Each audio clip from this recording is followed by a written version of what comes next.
আজকে আমরা খুব মজার একটা ইংরেজি শব্দ শিখব। তো চলুন শুরু করা যাক। আচ্ছা, একটা কথা ভাবুন তো, আমরা চোখে যা দেখি তা কি আসলেই সবসময় সত্যি?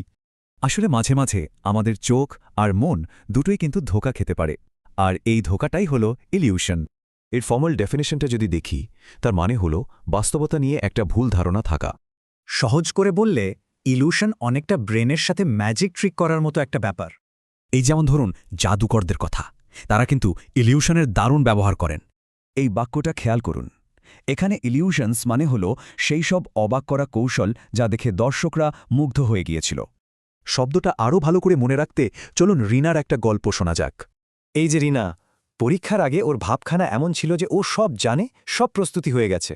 সমস্যাটা হলো ও শুধু সহজ জিনিসগুলোই পড়েছিল, কঠিনগুলো এড়িয়ে গিয়েছিল। এটাই ছিল ওর ইলিউশন। দেখুন, ওর যে নিজেকে এক্সপার্ট ভাবার ইলিউশনটা ছিল, সেটা পরীক্ষার রেজাল্টে একদম ভেঙে গেল। তাহলে বোঝা গেল তো, এই ইলিউশন শব্দটা কিন্তু শুধু ম্যাজিকের জন্য না, আরও অনেক জায়গায় ব্যবহার হয়।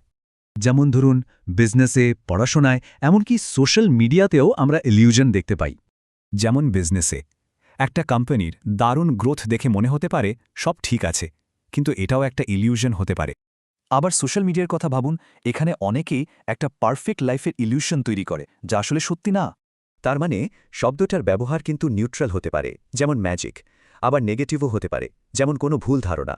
শব্দটা যাতে আর কখনো ভোলা না হয়, সেজন্য ইলিউশন আর ডিলিউশনের মধ্যে পার্থক্যটা একটু বুঝে নিই। দেখুন, পার্থক্যটা কিন্তু বেশ সোজা। ইলিউশন আমাদের চোখে ধোকা দেয়, আর ডিলিউশন হল মনের ভুল বিশ্বাস।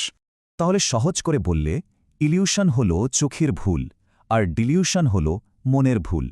তাহলে সব মিলিয়ে মূল কথাটা কি দাঁড়ালো? ইলিউশন মানে হলো যা সত্যি তাকে ভুলভাবে দেখা বা বোঝা।